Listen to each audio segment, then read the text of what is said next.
Hey folks, there was some extra content I wanted to share with you guys on the theory of attraction and the base of everything that we're teaching here at Jaunty. So, wanted to go into a little bit of neuroscience and evolutionary psychology to explain the process that everyone goes through when they become attracted to another person. Okay, so we call this model the pyramid of attraction. And it's pyramid because look at it, it's like an arrow, right? It's the head of an arrow, it's going upward, meaning it starts at the bottom, we have a base, and then we work our way up. And the base is the most important, right? Without a base, without a foundation, your attraction is going to be nothing. And so at the base, when you first see somebody from across the street, right, walking by. You're in an event space and you see a group of people and somebody sticks out, right? Well, things that you're going to notice about them, there's two: health and status. We talked about social status, right? But health we can get into first. Health is pretty self-explanatory. If somebody smells bad, you're going to take a step away, right? It's going to repel you.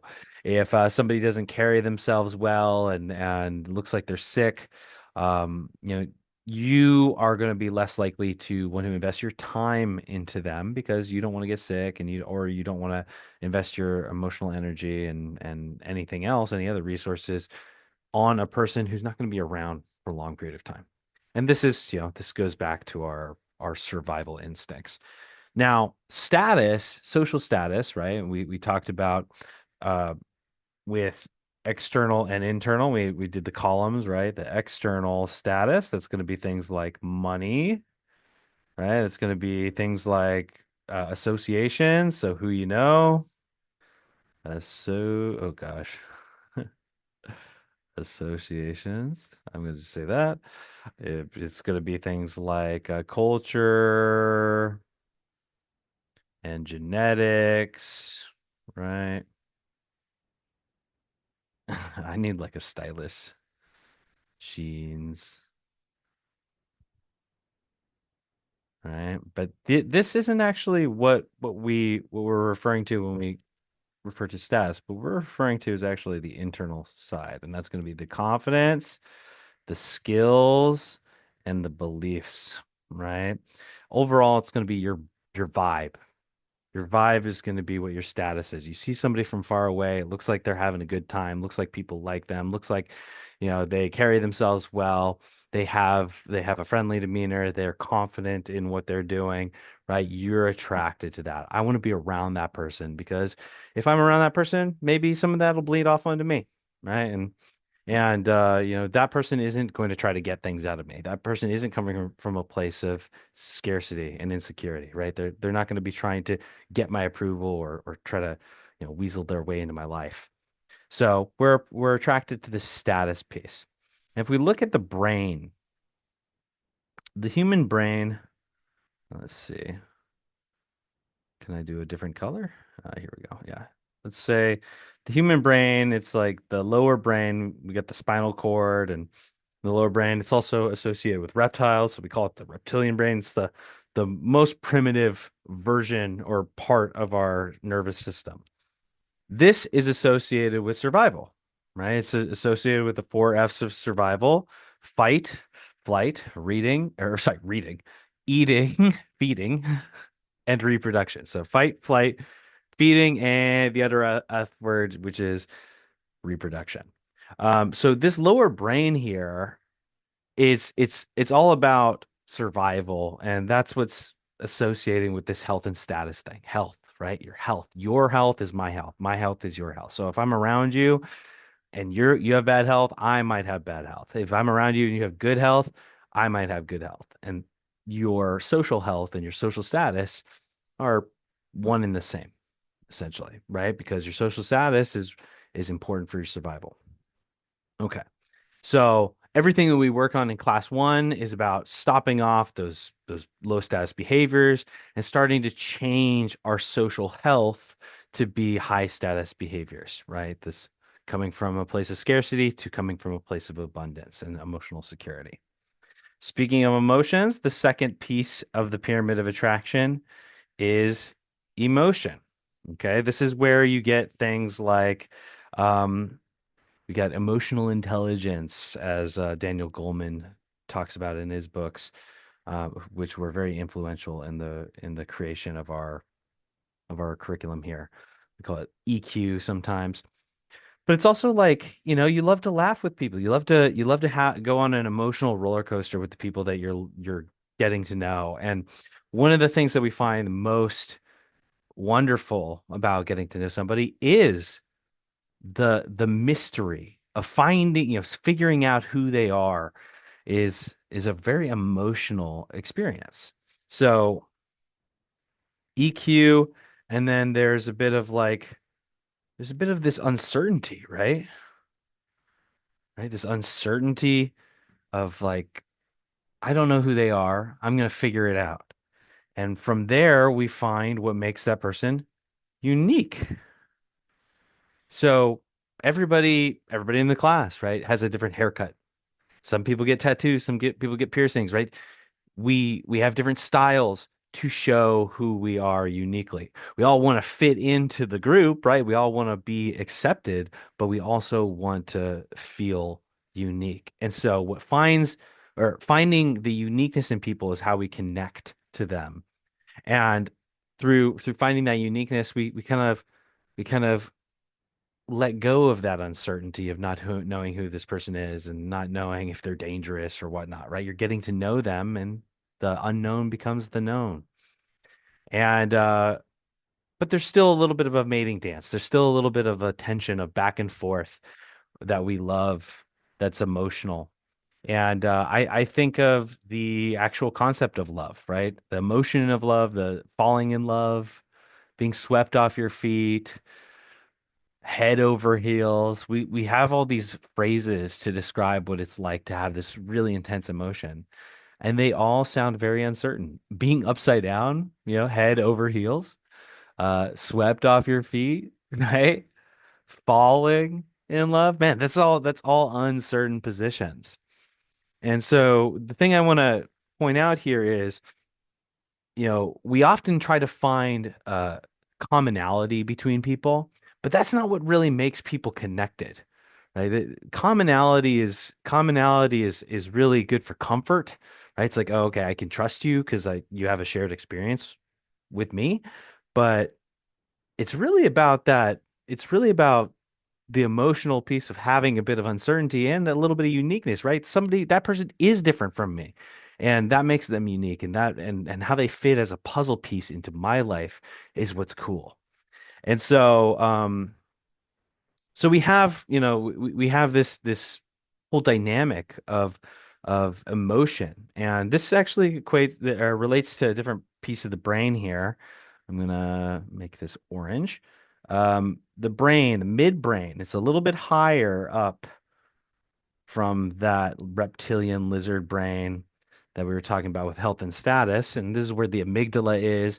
But in evolutionary biology, this was grown into mammals. This was evolved into mammals who stopped having lots of eggs, right? And like a sea turtle, right? Lays a bunch of eggs and then just pieces out and says, "Good luck, kids. Make it to adulthood to survive," right? With mammals, really, you see the parents having to raise their offspring a little bit, and they have less offspring. They have to make sure that those offspring make it um, to adulthood. So they have to actually develop these bonds. And this is where we have oxytocin to bond us to our offspring or to our partners or to our friends, our community members, right? So this piece is wired into us as mammals, as a social species. Finally, if you're following the brain, you see like the health and stats, the survival piece, and then you go into the emotion piece. And what's next? What's beyond that? If there's only three stages here, well, I said the lower brain, midbrain, and we go into the upper brain. The upper brain is all about logic. Logic. Okay. This is where we're solving problems. This is where you start. You have a list of all the things that you want in your relationship, right? I want that person to be into the same books as me. I want that person to have the same religion as me, right? Oh, you live in Seattle? Ooh, I'm in Arizona. This might not work, right? You're starting to think about logistics. And ultimately, at the end of the day, if you don't have the health and status and the emotional piece, y- y- the logic is going to be actually the gatekeeper, um preventing you from making connections with people or keeping connections with people, right? But we don't live in a logical world. We don't live in a world where our lives are run by logic. In fact, if you've ever had a long distance relationship, you would know that's not logical at all, right? It's like I want to be with my partner, but they're on the other side of the planet or on the other side of the state or on the other side of the country, right? They're far away from me. But I'm going to, because I have that status, that emotional piece, I will commit to this person. I will have this relationship despite the logic, right? So our brains are really good at our brains are really good at solving logical problems, right? Our upper brain, it's the prefrontal cortex. This is analytics. This is problem solving. And this is also where language is held. If you look into the temporal lobe, that's where language is. And I mentioned this in class one. 93% of communication is nonverbal, meaning the language piece is only 7% of communication. So it's only a little bit here when we're talking to people. It's only right here in the upper brain that's logical, but everything else is like conveying that emotion, which comes in your tone, which comes in the rate at which you speak, which comes in your body language, health, lots of body language, tone, how you react to things, right? So we start at the bottom and work our way up. That is the natural process of attraction. One last thing I want to add here too is logic actually fits into these external status things. These external status things are all logical, right? How much money you have, what associations you have, what are your titles and accolades, what culture you're a part of, what your genetics are saying, right? It's all logical. It doesn't really have anything to do with the person themselves, or how you connect with that person themselves in an emotional or status-based relationship, right? So, um, what we want to do is try to start with building up our status and learn how to attract through there and build comfort. And then in the conversation, getting to know somebody, you're building up an emotional connection, right? You're telling fun stories, you're using jokes and to bring some emotional spikes, right? You're using empathy here and getting that deeper connection. And then finally it's like, oh, you know what? You fit my criteria, right? You like the things I like, or you live near me and I enjoy talking to you. Let me grab your number. Okay. And if we look at it, right, the world that we've been living in for a while now, if you've done any sort of online job applications or online dating or made friends from the internet, this entire pyramid of attraction is upside down. Where at first it starts with logic, right? Oh, if I were single, I'd be getting on the apps, right? Like I know that my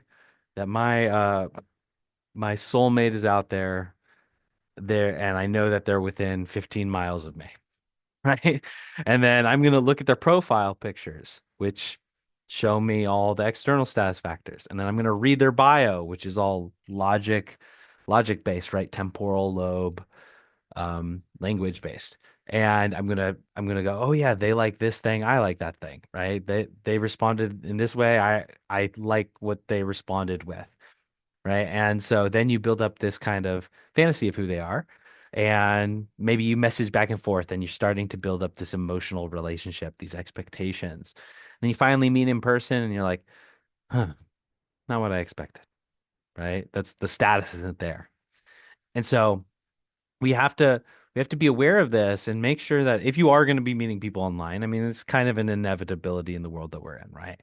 If you are going to be meeting people online, try to make sure that you can get to that status piece before the structure of online, the inverted pyramid of attraction ruins it for you. And I would say, getting on a call or doing voice chats, at least voice notes, like at least is a start. But nothing beats meeting somebody in person, as we're going to learn over the course of the next few weeks. One last thing. Oh yeah, and then one last thing, like comparing it to online jobs, right? You put in a resume, your resume has all the logical stuff about you, what schools you went to, what you know, businesses you worked for, what titles you had, what projects you worked on, right?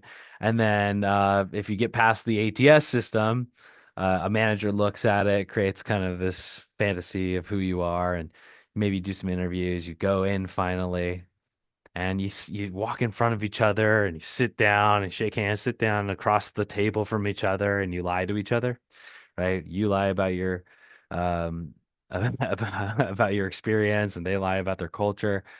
And it's like the most ridiculous social interaction in our culture. Um, and you end up working there for 3 years when it could have been 3 weeks. And, it's just it's a silly thing that we do when in reality, even the data is still pretty out there saying that most people are getting jobs because they know somebody, right? You know somebody who likes their job, and they they know that you would be a good culture fit, or maybe a good technical fit for the job, and they just recommend you, and you don't even have to go through the ATS system, the scanning, the resume. You get straight into an interview from the manager. So, your network is still important. And the pyramid of attraction is going to be even more important moving forward, I think, even beyond this class, like just the times that we're in. But that's the pyramid of attraction. That's the base of all attraction and the process that we go through when we become attracted to people. Thanks for watching. We'll see you on the next one.